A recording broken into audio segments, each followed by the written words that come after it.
सावन मास के शुक्ल पक्ष की तृतीया तिथि को महिलाएं शिव पार्वती का विशेष पूजन करती है। उसे हरियाली तीज कहा जाता है। देश के बड़े भाग में यही पूजन आषाढ़ तृतीया को मनाया जाता है। उसे हरितालिका तीज कहते हैं। दोनों में पूजन एक जैसा होता है, अत कथा भी एक जैसी। श्रावण मास के शुक्ल पक्ष की तृतीया को श्रावणी तीज कहते हैं, परंतु ज्यादातर लोग इसे हरियाली तीज के नाम से जानते हैं।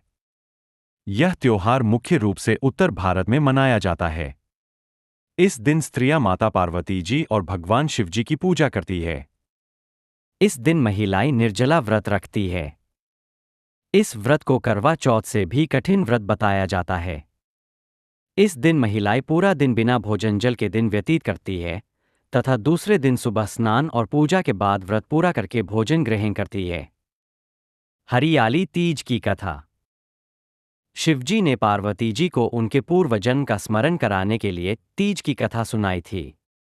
शिवजी कहते हैं, हे पार्वती, तुमने हिमालय पर मुझे वर के रूप में पाने के लिए घोर तप किया था।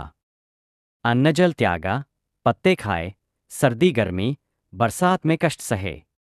तुम्हारे पिता दुखी थे। नारद जी तुम्हारे घर पधारे और कहा, ऐ विष्णु जी के भेजने पर आया हूं। वह आपकी कन्या से प्रसन्न होकर विवाह करना चाहते हैं। अपनी राय बताएं। पर्वतराज प्रसन्नता से तुम्हारा विवाह विष्णु जी से करने को तैयार हो गए।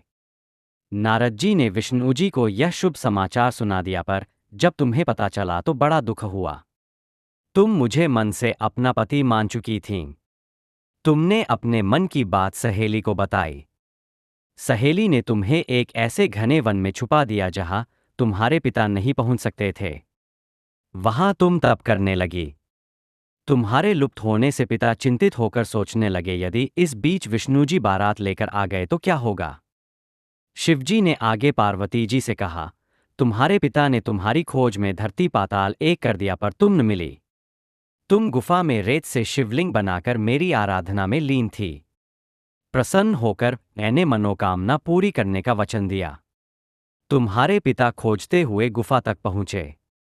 तुमने बताया कि अधिकांश जीवन शिवजी को पति रूप में पाने के लिए तप में बिताया है। आज तप सफल रहा। शिवजी ने मेरा वरण कर लिया। मैं आपके साथ एक ही शर्त पर घर चलूंगी, यदि आप मेरा विवाह शिवजी से करने को राजी हों।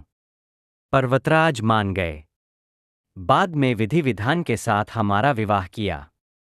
हे पार्वती, तुमने जो कठोर व्रत किया था उसी के फलस्वरूप हमारा विवाह हो सका। इस व्रत को निष्ठा से करने वाली स्त्री को मैं मनवांछित फल देता हूं। उसे तुम जैसा अचल सुहाग का वरदान प्राप्त हो।